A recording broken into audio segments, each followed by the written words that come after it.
Hasil Liga semalam, Mourinho berharap balik ke Manchester United. Film dokumentasi Jurgen Klopp.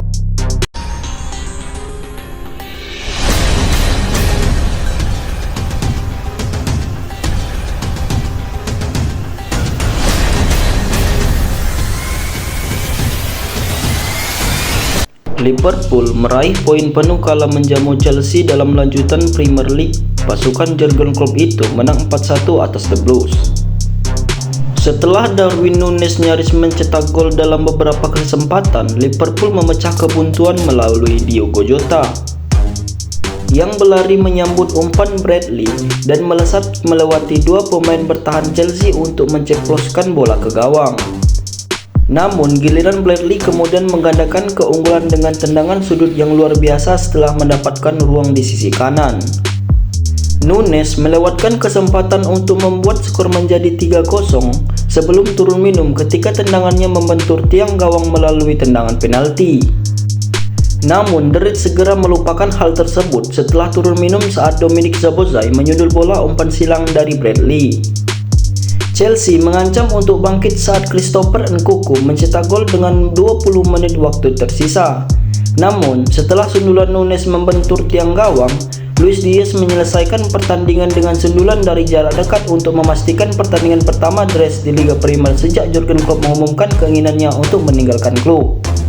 Berkat hasil ini, Liverpool masih nyaman di puncak klasemen Liga Inggris dengan 51 poin dari 22 pertandingan, sementara Chelsea ada di urutan ke-10 dengan 31 poin.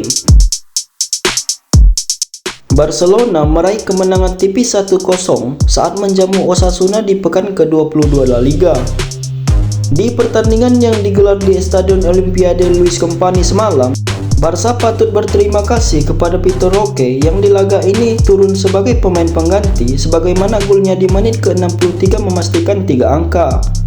Roque sendiri baru masuk 1 menit sebelum untuk menggantikan Fermin Lopez dan ia hanya butuh waktu 68 detik untuk membobol gawang lawan setelah menyundul umpan trivela dari Jadon Cancelo. Tambahan 3 poin ini tak merubah posisi Barca yang tetap di urutan ketiga dengan koleksi 47 angka dari 22 laga, dengan mereka terpaut 8 poin di belakang Girona selaku pemuncak klasemen. Manchester City mencatatkan kemenangan 3-1 saat menjamu Burnley arahan Vincent Kompany dalam lanjutan Liga Primer Inggris yang digelar di Etihad Stadium. Di pertandingan ini, City patut berterima kasih kepada Juan Alvarez yang mengemas brace di hari ulang tahunnya yang ke-24. 2 gol yang dikemas penyerang internasional Argentina itu semuanya dibekukan di babak pertama masing-masing di menit 16 dan 22. The Citizen kemudian menjauhkan keunggulan di awal babak kedua melalui Rodri. Sedangkan tim tamu mengemas gol hiburan melalui pemain Belgia kelahiran Ira, Amel Al-Bahir di menit injury time. Kemenangan ini membuat City kembali menyalip posisi Arsenal di urutan kedua dengan keduanya memiliki perolehan poin yang sama, namun tim asuhan Pep Guardiola unggul selisih gol dan menyimpan 1 laga lebih banyak. Terlepas itu, klub Manchester Biru terpaut 5 angka dari sang puncak klasemen Liverpool yang telah memainkan 1 laga lebih banyak. Kembali dari Inggris, Darwin Núñez mengukir rekor dengan mengenai tiang 4 kali saat Liverpool dan Chelsea saling beradu di Liga Primer Inggris. Itu adalah jumlah tembakan mengenai tiang terbanyak oleh satu pemain dalam satu laga di Liga Primer Inggris semenjak musim 2003-2004 menurut Opta. Manajer asal Portugal ini telah menjalankan misinya untuk mencoba lagi membawa klub Old Trafford menuju kejayaan. Laporan dari Daily Mail, dia berharap bisa bekerja sama dengan salah satu pemilik baru Manchester United, Sir Jim Ratcliffe dan Ineos, yang mengambil alih operasional sepak bola sejak membeli 25% saham di klub tersebut. Meskipun Mourinho sedang berusaha kembali ke United, klub tersebut tidak sedang mencari manajer baru. Manajer saat ini Erik ten Hag dikontrak hingga 2025 dan ditugaskan untuk membawa mereka kembali ke persaingan papan atas. Dan tahukah Anda, Mourinho menghabiskan hampir 2,5 tahun memimpin United sebelum dipecat pada Desember 2018. Dia membimbing Setan Merah meraih kesuksesan di Liga Eropa, Piala Liga dan Community Shield.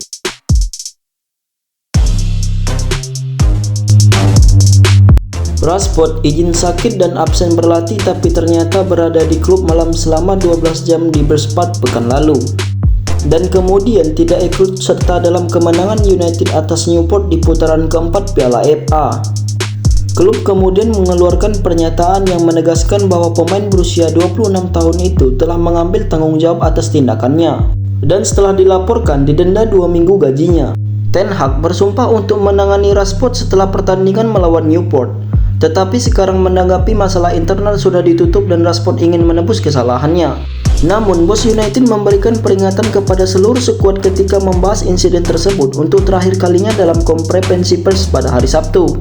Dalam sepak bola Anda harus memerlukan disiplin, baik di dalam lapangan maupun di luar lapangan. Ada batasan antara ketika setiap pemain, setiap profesional mengetahui hal itu, kata Erik ten Hag. Messi dan Inter Miami akan menghadapi Al Nassr di Riyadh Season Cup pada Jumat, tetapi Ronaldo harus menonton di pinggir lapangan. Pemain berusia 38 tahun itu sedang mengalami keluhan otot dan masih belum fit untuk kembali beraksi untuk tim Liga Pro Saudi, menurut manajernya Luis Castro. Kita tidak akan melihat Messi dan Ronaldo. Ronaldo sedang mengalami tahap akhir pemulihannya untuk bergabung dengan tim. Kami berharap dalam beberapa hari ke depan dia dapat mulai bekerja dengan tim. Dia akan absen dalam pertandingan itu. Syuting serial dokumentasi televisi baru tentang Liverpool sedang berlangsung. Produksinya akan menyesuaikan dengan musim terakhir Klopp sebagai pelatih The Reds, menyusul pengumuman mengejutkannya bahwa ia akan mundur setelah hampir 9 tahun berada di klub pada akhir musim. Film dokumenter ini juga berjanji untuk memberikan para penggemar wawasan unik tentang klub dan melihat sejarah Liverpool yang kaya serta hubungan mendalam dengan para pendukung. Mengatakan kepada situs web klub, dengan ini menjadi musim terakhir saya pikir kami harus memberikan kesempatan langka bagi pemirsa untuk melihat lebih dalam tentang apa yang membuat klub ini begitu istimewa. Komitmen Rashford kepada Manchester United dipertanyakan setelah ia ketahuan dugem dan melewatkan latihan setelah dilaporkan sakit. Menurut media, situasi tersebut membuat Paris Saint-Germain mempertimbangkan untuk merekrut Rashford lagi pada musim panas, setelah sebelumnya gagal melakukan pendekatan pada tahun 2022. Rashford kemudian menandatangani kontrak baru, menjadikannya pemain dengan gaji tertinggi di Old Trafford. Namun, ia hanya berhasil mencetak 4 gol di musim yang sulit sejauh ini pada 2023-2024. Echeverri saat ini bersama skuad Argentina dan bermain dalam kemenangan 5-0 atas Chile untuk tim U23 di kualifikasi Olimpiade. Setelah kemenangan tersebut, pemain berusia 18 tahun itu yang setuju bergabung dengan Manchester City dari River Plate mengungkapkan bahwa dia menderita sakit dada selama pertandingan dan mengonfirmasikan bahwa dia akan berbicara dengan tim medis dan memeriksanya masalahnya. Dia mengatakan kepada TYC Sport, "Saya merasakan sakit yang sangat parah di dada saya tidak bisa bernapas dengan baik dan saya sangat takut."